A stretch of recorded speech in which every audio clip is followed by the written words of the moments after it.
Okay, so in an exam, you'd be often asked to talk about someone who has a Christian who has fought against racism.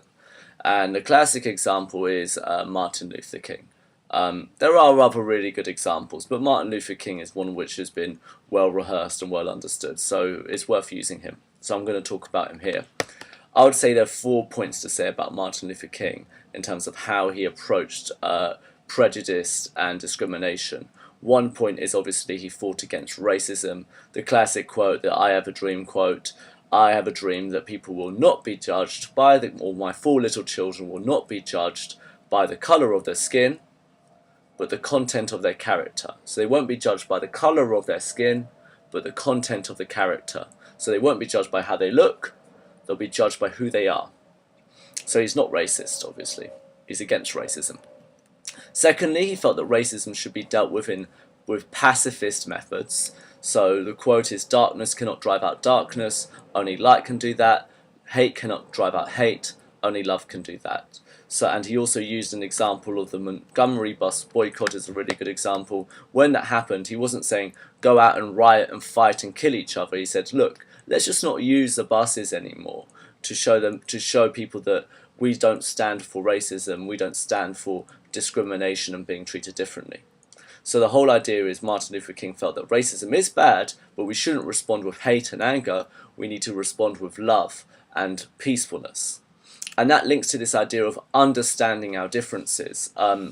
So Martin Luther King was very much about understanding our enemies, not fighting our enemies. And as a result, he was very much against the war in Vietnam.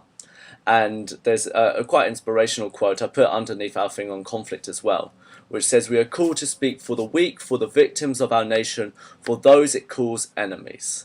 For no document on human hands can make these humans any less our brothers. Martin Luther King.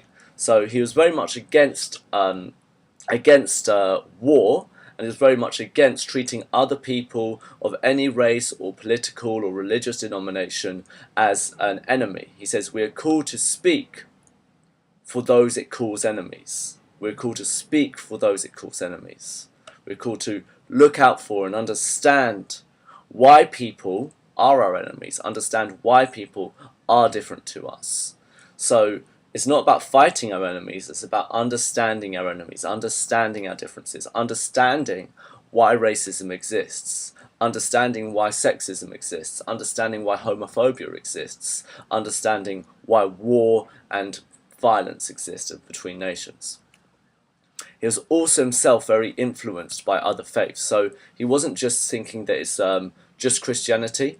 He actually also felt that all religions have something to offer. So he talks about great Buddhist philosophers when he talks about saying why we shouldn't go to war in Vietnam.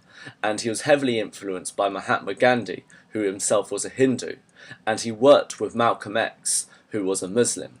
So Martin Luther King was very much against religious discrimination as well. Whilst being a Christian, whilst using Christian ideas, he also used Muslim ideas, he also used Buddhist ideas, and he used Hindu ideas. So Martin Luther King is one, not a racist, don't judge people by the colour of their skin, but by the content of their character. Two, he felt racism should be dealt with through pacifist methods, such as the Montgomery bus boycott. Darkness cannot drive out darkness, only light can do that. Hate cannot drive out hate, only love can do that. He felt we need to understand our differences. He campaigned against the war in Vietnam. He said we are called to speak for those who we call our enemies. We're called to speak for those who we call our enemies. And also, he was against religious discrimination. He was very influenced by Hindu speakers like Mahatma Gandhi. He was influenced by Vietnamese Buddhist monks. And also, he worked with Malcolm X, who himself was a Muslim. There you go.